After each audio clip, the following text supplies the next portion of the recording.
Tudo bom, pessoal? Na nossa aula de hoje, nós vamos falar sobre pronombres complemento. Vamos aprender um pouquinho o que é isso em espanhol. Primeiramente, existem dois tipos de pronombre complemento.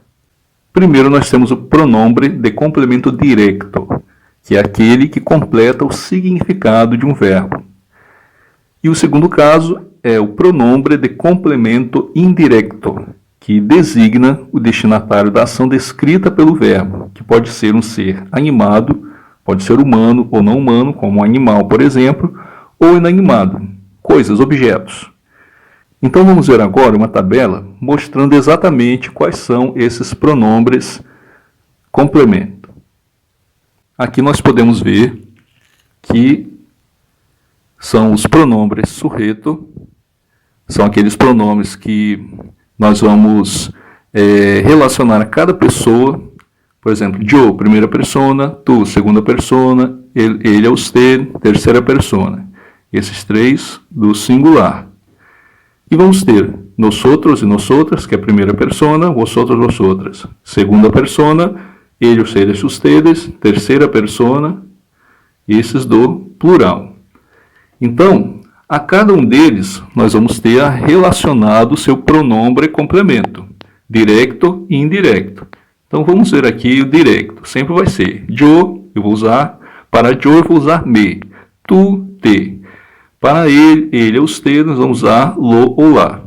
Nosotros, nos, vosotros, os, ellos, eles, ustedes, los ou las.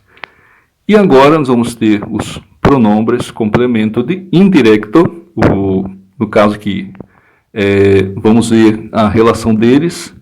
Para yo vai ser me, para tu, te, para ele, usted, vai ser o le ou se, nosotros, nos, vosotros, os, ellos, eles, ustedes, les e se. Na hora dos exemplos, vamos ter uma noção melhor disso.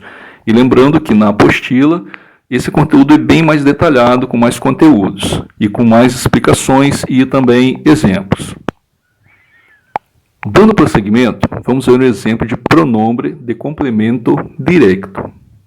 Aqui nós temos a frase Maria enviou la carta. Em português, Maria enviou a carta.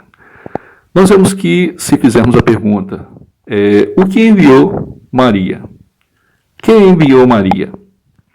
Então, a resposta será la carta. Então, o que é la carta? La carta é objeto directo.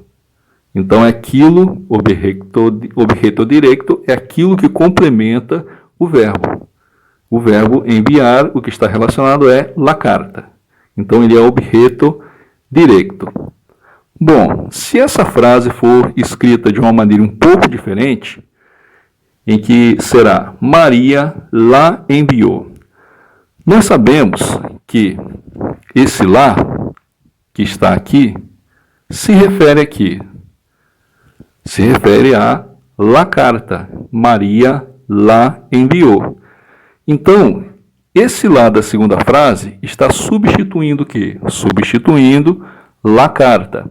Vale lembrar que todo pronome, em espanhol, pronombre, tem a função de substituir algo da frase. A função do pronome é substituir o nome. Nesse caso, o pronome lá vai substituir a expressão la carta. Então, por isso, esse lá da segunda frase aqui é chamado de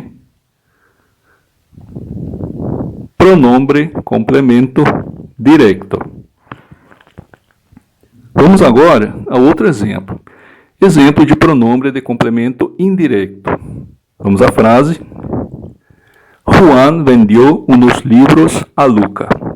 Juan vendió unos libros a Luca. Observem que a Luca é aquilo a que está direcionada a ação do verbo vender.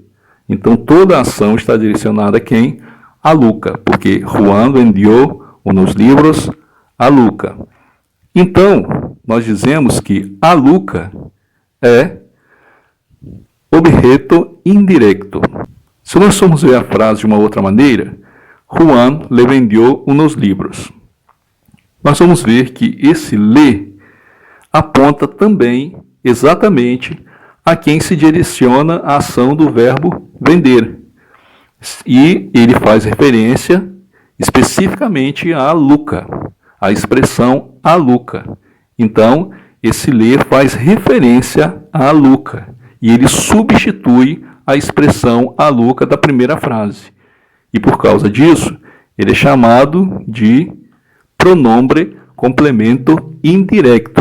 É um pronome que substitui a expressão acima que aponta a quem se direciona a ação do verbo. Agora vamos ver sobre a posição dos pronombres complemento. Como eles podem ficar? Primeiro exemplo, nós temos, por regra, os pronombres complemento vão antes do verbo, inclusive podendo vir no começo de frases. Lembrando que a regra é um pouquinho diferente do português padrão. Mas isso daí a gente vê mais detalhadamente depois. Vamos ver uma frase em espanhol para exemplificar. El professor nos felicitou por las buenas notas. Observem que o pronombre complemento está aqui, antes do verbo felicitou. Então, de uma forma geral, esses pronombres vêm antes do verbo. Isso não pode ser esquecido. E vamos ver outro caso. Depois de verbos no imperativo afirmativo, no gerúndio e no infinitivo. Vamos ver os exemplos. Aqui nós temos um exemplo de imperativo afirmativo. Siga-me por este caminho. Quando o verbo está no imperativo afirmativo, nós não podemos usar o pronombre complemento antes do verbo. É sempre depois. E um detalhe interessante que no espanhol, esse pronombre se mescla com o próprio verbo. Então, eles viram uma palavra só. Se fosse em português, seria siga-me, com o hífen e o pronome complemento depois. Mas em espanhol não. As palavras se fundem, se transformam em uma só. Siga-me por este caminho. E é um imperativo afirmativo. No caso, também o exemplo de gerúndio. Estou buscando-las. Gerúndio, porque é essa terminaçãozinha aqui, ando. Então, nós vamos utilizar com essa terminação também o pronombre complemento após o verbo, porque esse verbo está no gerúndio. Estou buscando-las. E para finalizar, aceptarlo es la mejor solución. Quer dizer, aceitar isto é a melhor solução. Mais um caso em que nós vemos o pronombre complemento depois do verbo. Por quê? Porque esse verbo está no infinitivo. Infinitivo é essa terminação aqui. O verbo terminou em AR, está no infinitivo. Então, o pronome, por obrigação, deve vir junto dele. E eles se mesclam, eles se transformam numa palavra só. Bom, na apostila nós temos mais exemplos e também os exercícios para praticarmos esse conteúdo. Até lá!